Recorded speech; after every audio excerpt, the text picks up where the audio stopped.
In Qatar's Doha, a pivotal United Nations conference was held to address Afghanistan's critical issues, marking the first such meeting to include the Taliban since their takeover in 2021. Despite the goal of fostering engagement, the conference faced backlash for excluding Afghan women and civil society representatives. This exclusion has sparked protests and criticism, highlighting the ongoing deterioration of women's rights in Afghanistan. Our report delves into the details. In Doha, Qatar, a two-day United Nations conference was held to address Afghanistan's pressing issues. This meeting, attended by envoys from approximately 25 countries, was the third such conference in the Gulf nation, but the first to include the Taliban.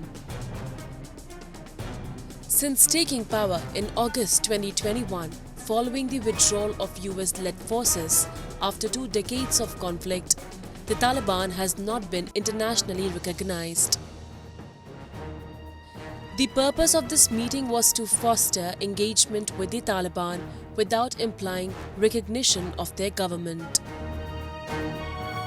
Recognition is for member states. It is not for the United Nations. We are an international organization. We have 193 members, but it is their decision on whether they recognize a government or not ours.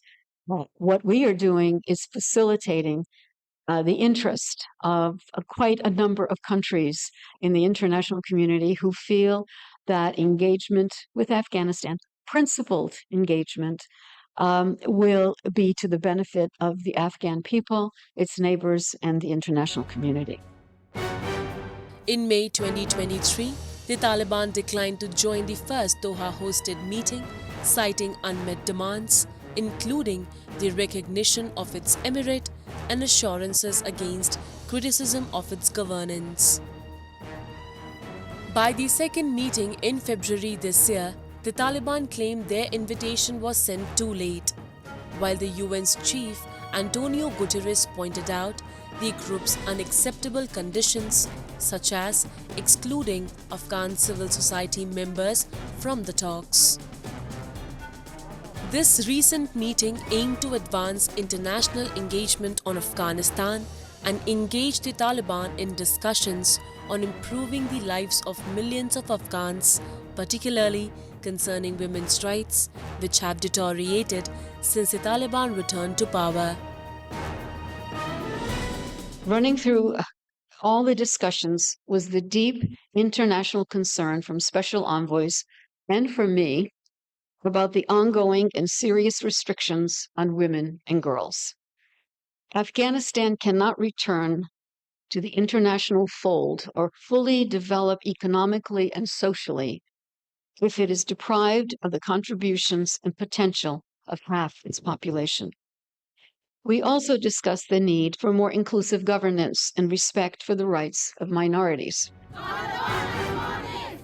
This UN-led meeting has faced backlash from Afghan women and human rights groups for not including Afghan women in the discussions.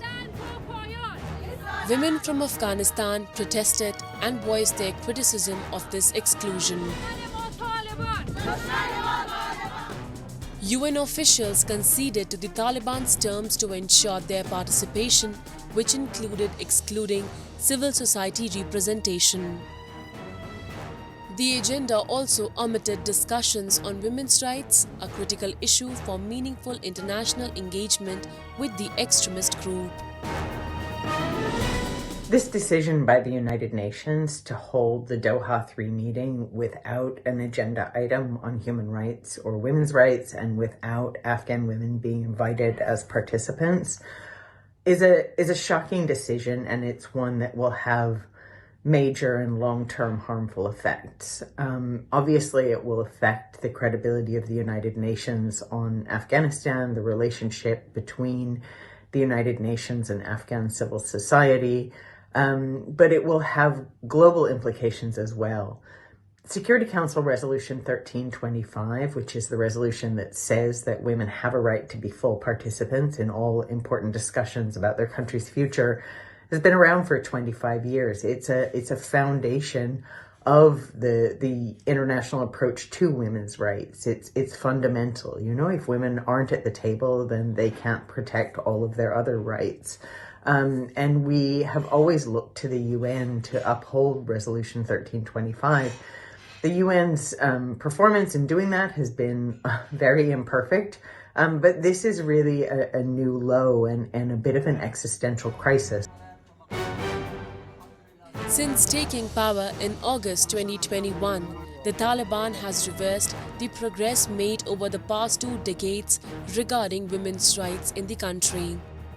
Currently, women and girls in Afghanistan face numerous human rights abuses systematically enforced through over 100 decrees targeting their rights to work, attend school, access healthcare, engage in political or public life, or even visit parks, restaurants, or beauty salons.